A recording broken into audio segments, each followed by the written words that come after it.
Once upon a time, in a faraway land, there lived a man so exceptional that the divine hosts of heaven and hell were forced to take note. A man dangerous enough to bring Satan to his knees, but selfless enough to make God himself raise an eyebrow. How did this come to pass? Well, it all began at a very special birthday party for a very special young lady. Surprise! What is all this? It's your birthday, Kinsey. So? You've never been to a birthday party? No. Oh, like not even growing up? I went to the School of the Americas since kindergarten. We didn't really do birthday parties. But you celebrated Christmas? I don't have to explain myself to you. Oh, Kinsey, this is going to be so much fun. Xinjai made a cake, Jane Austen is here, we'll play some games. What sort of games?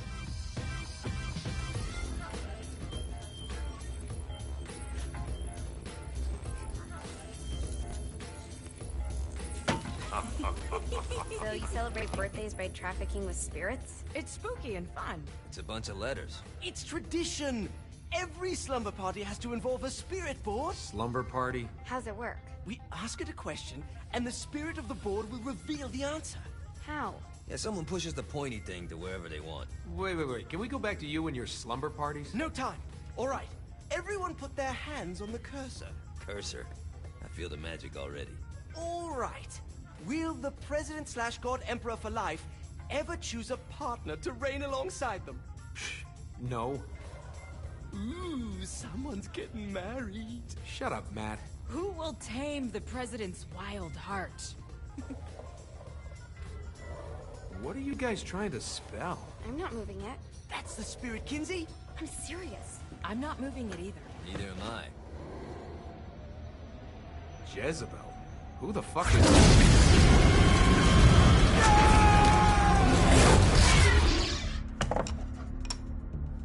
Is that not normal? Where'd you get the board? I was going through Zinyak artifact collection and found it there. Who did it belong to? Aleister Crowley? Christ. Guys?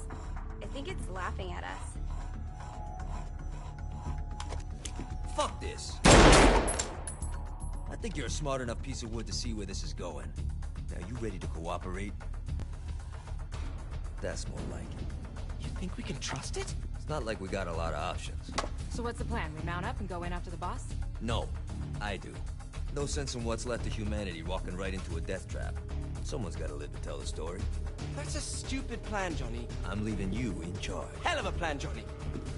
Are you serious? I'm coming too. Are you kidding me? How do you plan to come back? I try not to sweat the details. You need someone with you that does. No. It's my birthday. Fine. Alright then. You know where my friend is?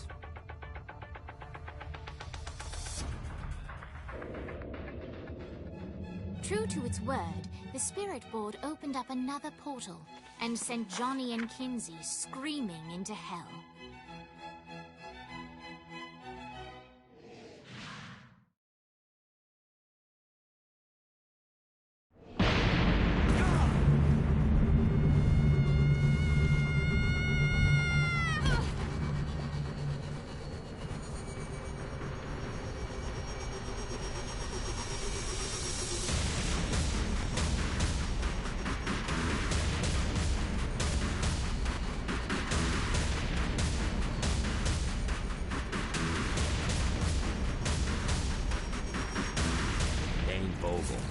Ultor's behind this, I know it. Ultor and the Saints haven't been enemies in years.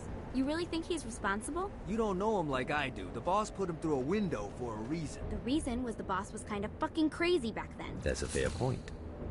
You know how much easier this would be if we just found a car? You know how much easier this would be if you just gave me a second? Alright. Now how are we gonna find the Ultor building? Biggest building down here, giant Ultor sign on it. I don't think this is a problem. I'll buy that.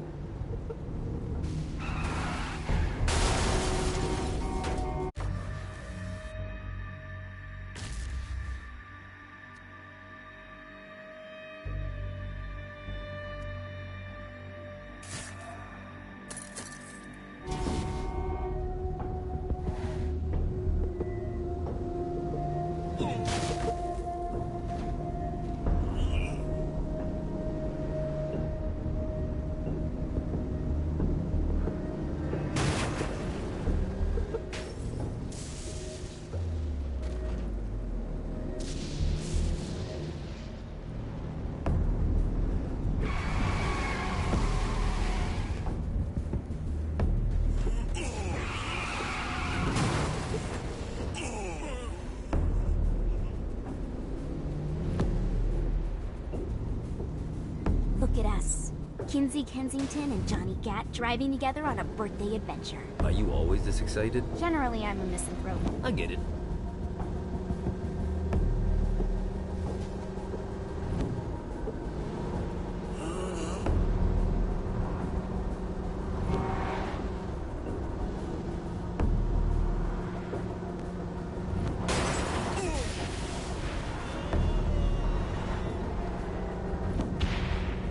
This is hell. Not as bad as I thought. It kind of reminds me of Steelport.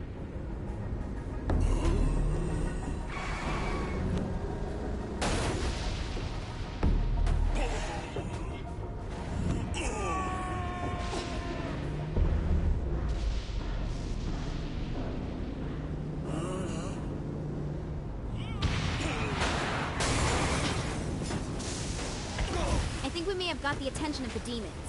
How do we want to handle this? We handle it by killing demons.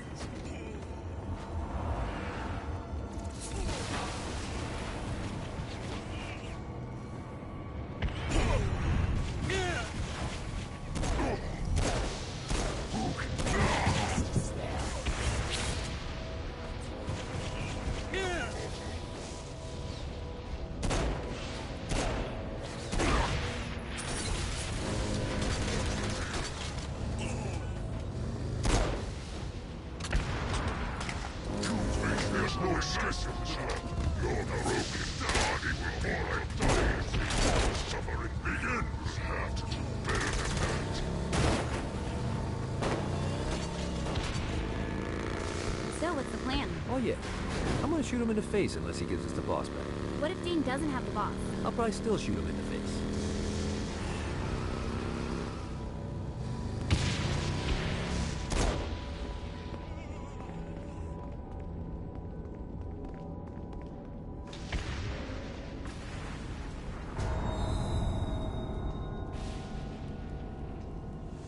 Welcome to hell.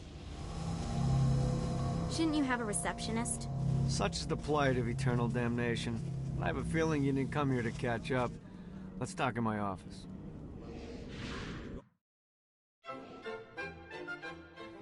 Not even death could stop the enterprising Vogel, who wasted no time in setting up an Ultor branch in the bowels of hell. Dane was eager to fill Johnny in on the ever-shifting politics of land rights in the underworld.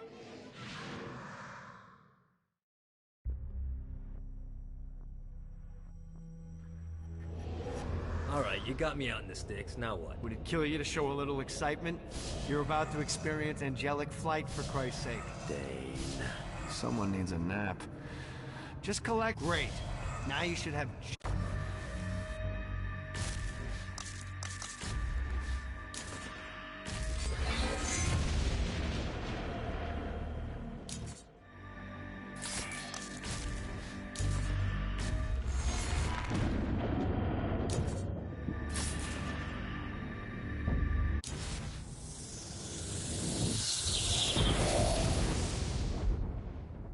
Alright, let's start slow. Try to jump over to that next island. Also, the longer you charge your wings before jumping, the further you'll go.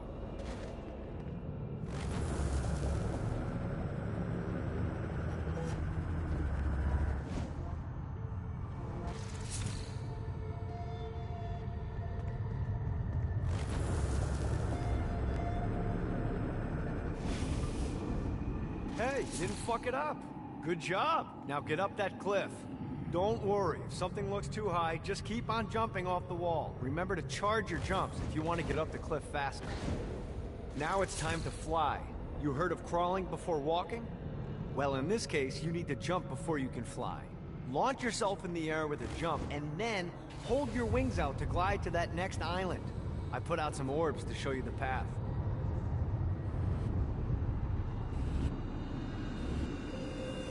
You'll have to dive to reach the next island. Do that by pointing your head down. Don't worry, the rest of your body will follow.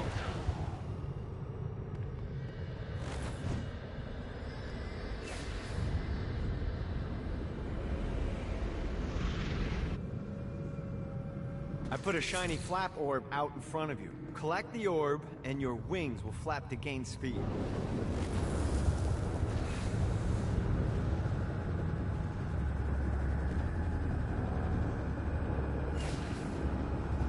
Gotta touch down.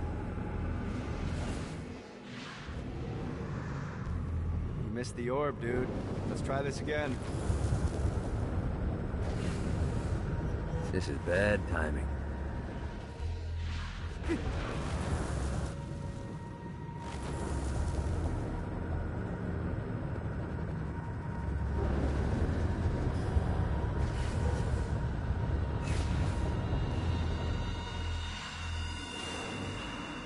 You missed the orb, dude. Let's try this again.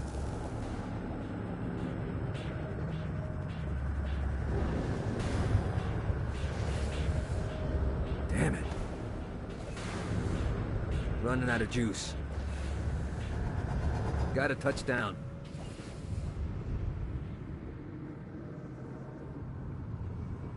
All right, now try flapping those wings on your own. Do a flap on your way to the next island.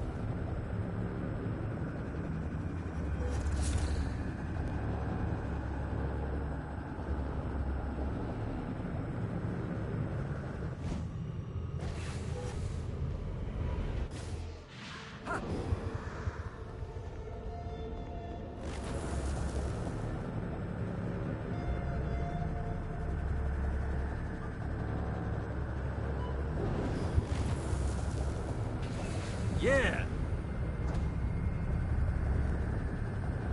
The exact opposite of diving is climbing. Climbing will slow you down and eventually cause you to stall. And trust me, stalling sucks. You can flap while gliding to gain additional speed. So the faster you're going, the higher you can fly. Now try to reach the island up there.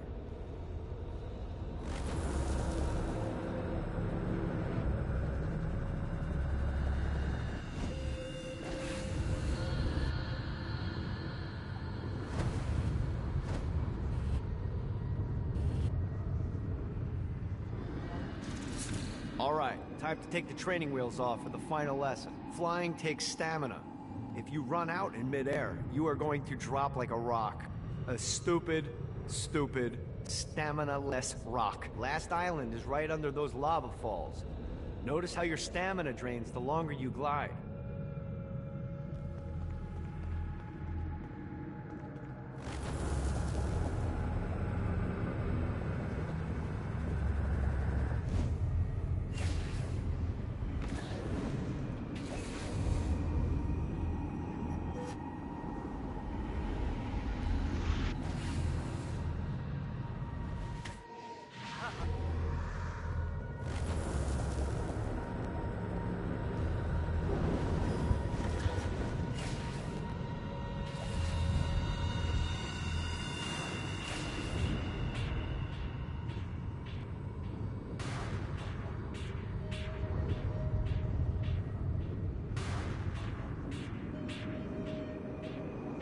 Let's get you back to the Ultor building.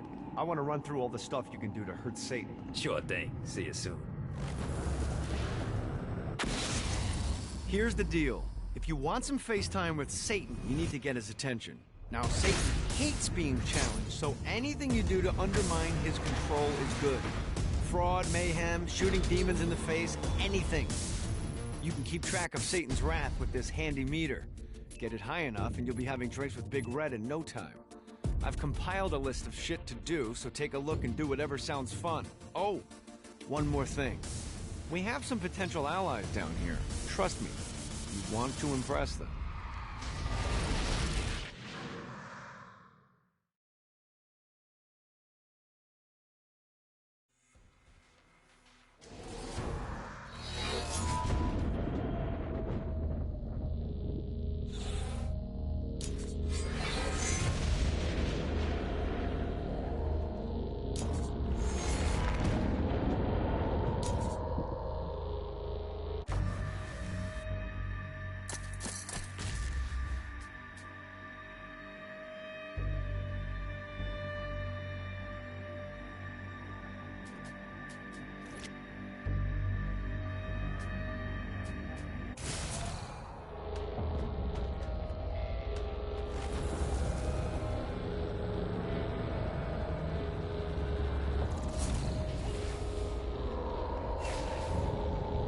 God, this feels good.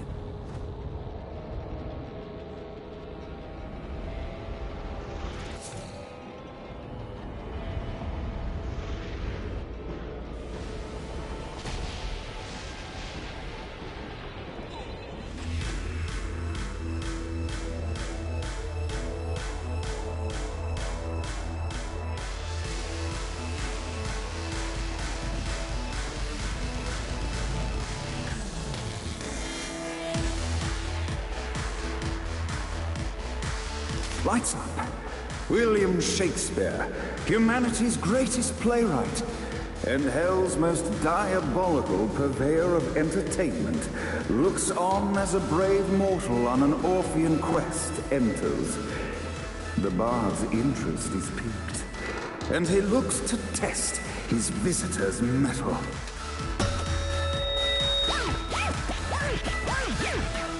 The masked tragedies were used to enemies cowering as they approached.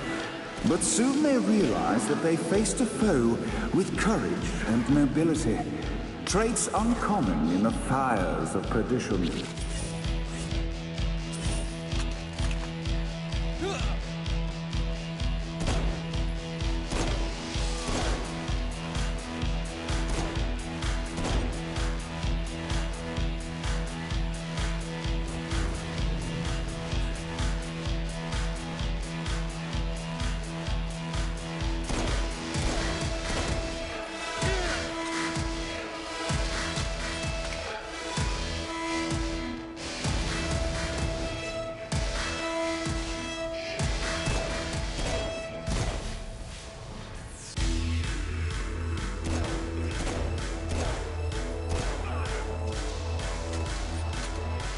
The inciting incident resolved. The time had come for rising action.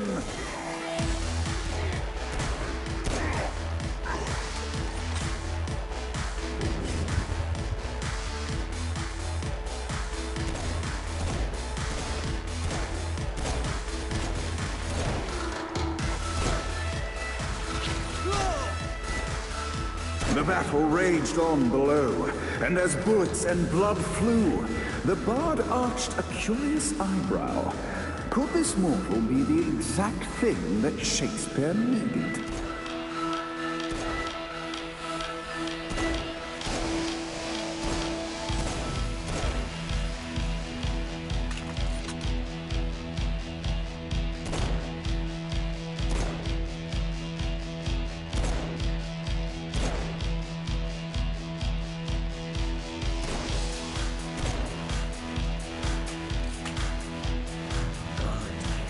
This battle is far from over, mortal. Arise! And now, Act 3!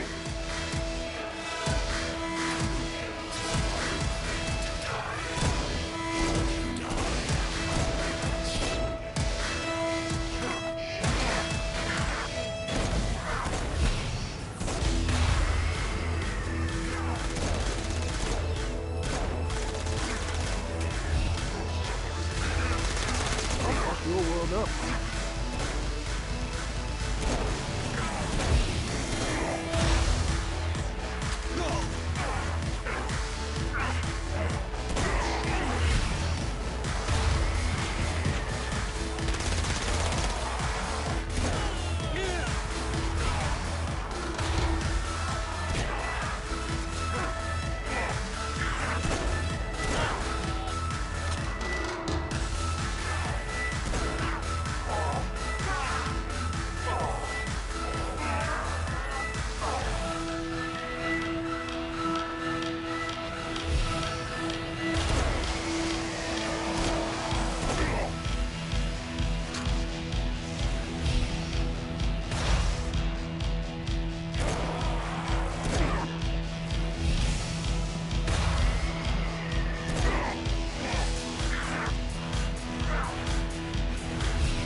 Hey, I'm your friend in PS4.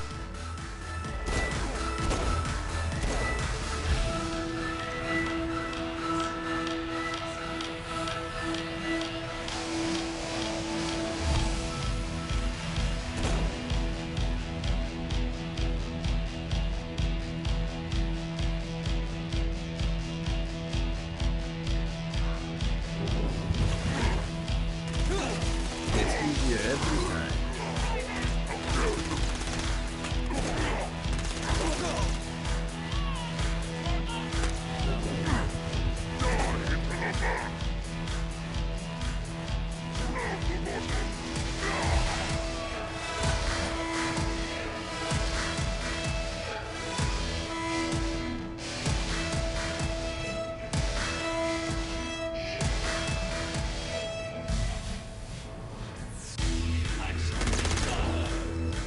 What up?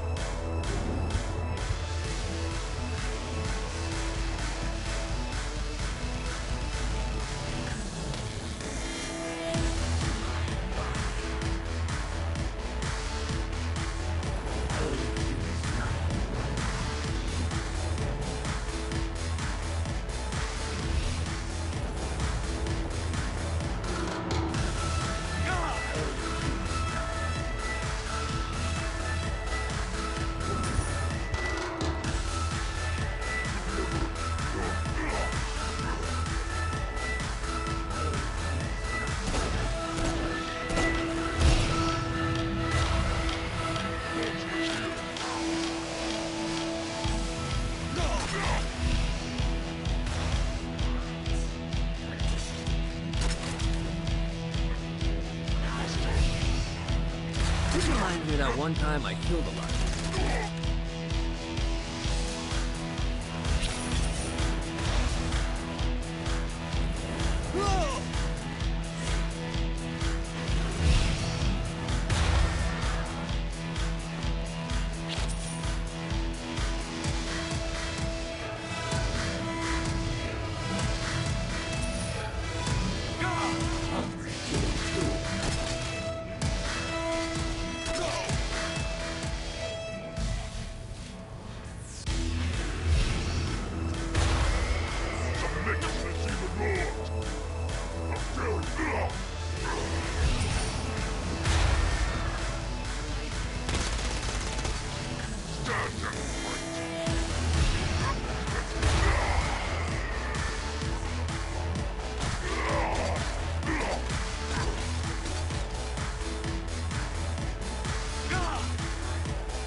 The conflict resolved, Shakespeare eagerly awaited meeting the champion that dispatched so many of his men. Undoubtedly, they were here for the Bard's aid. And while happy endings were not a thing found in Hell, Shakespeare always had a soft spot for comedies. In the land of the living, William Shakespeare is regarded as one of the most prolific playwrights of all time. However, to the denizens of Hell, the Bard is seen in a far different light. After selling his soul for fame and adoration, Shakespeare served in Hell as Satan's spy master general. In doing his duty, Shakespeare would punish the souls he was investigating by forcing them to perform in grotesque passion plays for Satan's amusement. But in a Twelfth Night-esque twist, Shakespeare found himself living a double life. While he projected an image of cruelty, his heart was as soft as Jezebel's. In secret, he would tutor her on the classics and act out the works of his mortal days. When Satan found out, he cast Shakespeare out of the palace, believing that the poet would be tormented by the populace of Hell, far out of Jezebel's sight. But Satan had not counted on the Bard's cunning. Embracing his persona of master torturer, Shakespeare and his followers, the Tragedies, took root in the entertainment district, biding their time for revenge.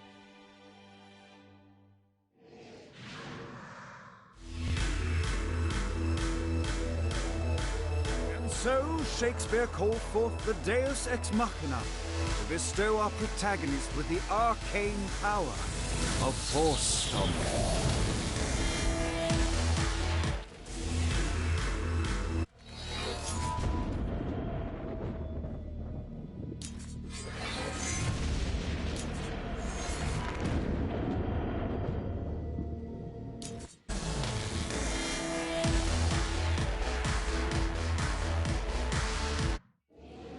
Lights up. The mortal stands in the training grounds, eager to try out his new Force Stomp power on the group of demons in front of them. No pity for the mortal. Act 1, Scene 2, in which our protagonist kills more demons with Force. Act 2, in which our protagonist is greeted by foul imps.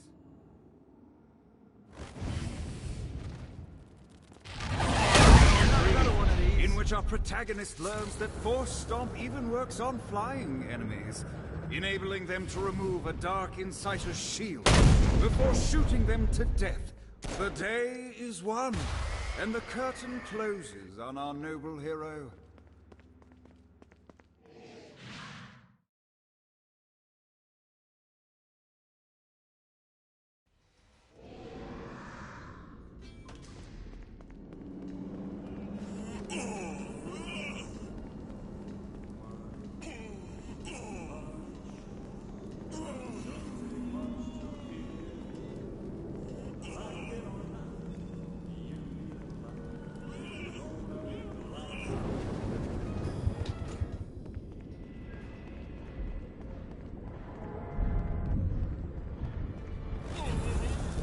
The Bard gives exposition, which reveals that the President has been trapped inside some sort of soul crystal inside Satan's palace. The only way for our protagonist to save them is to draw Satan out by continuing their actions in hell.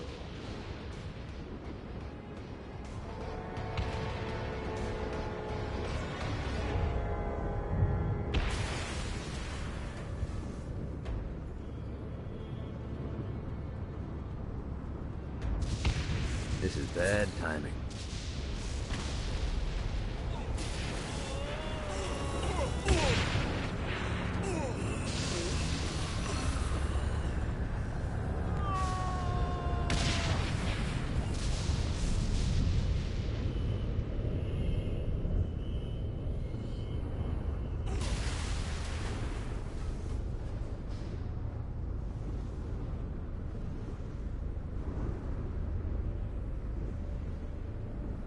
Damn it. Woo!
Abandoned ship!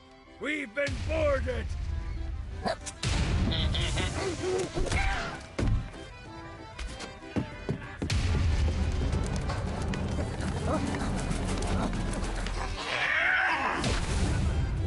these damn things off my ship! Reminds me of that one time I killed a lot of people.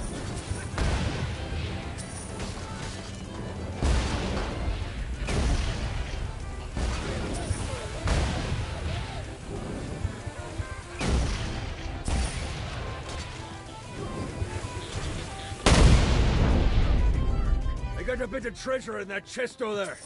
The weapon you find inside may help with our little imp problem.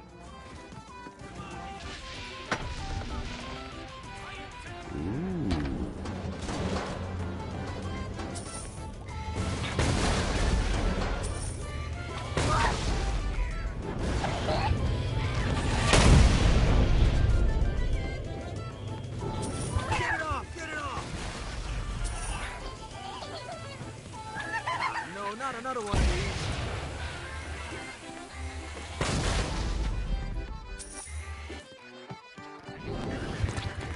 I summoned these imps to serve as my crew. I forgot what a handful they could be. Once aboard, they wouldn't listen to their captain. They ran amok in the bowels of the ship.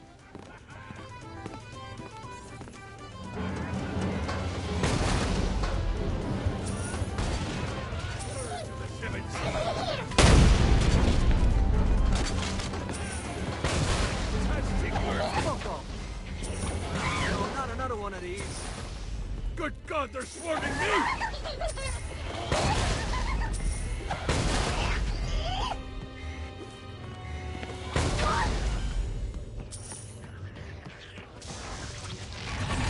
Okay to drop the pirate voice. What pirate voice would that be? Wow.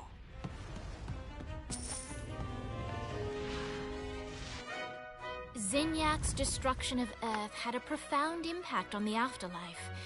To heaven, it was a logistical nightmare.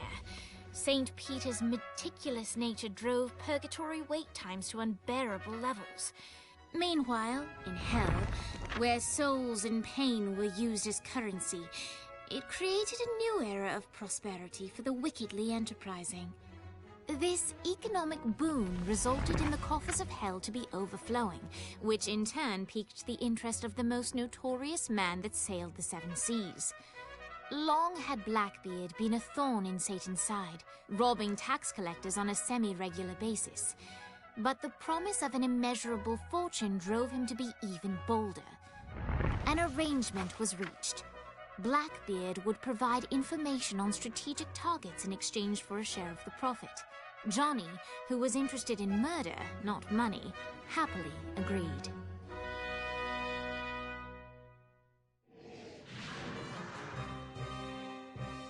I grant ye the ability to summon my crew whenever they're needed.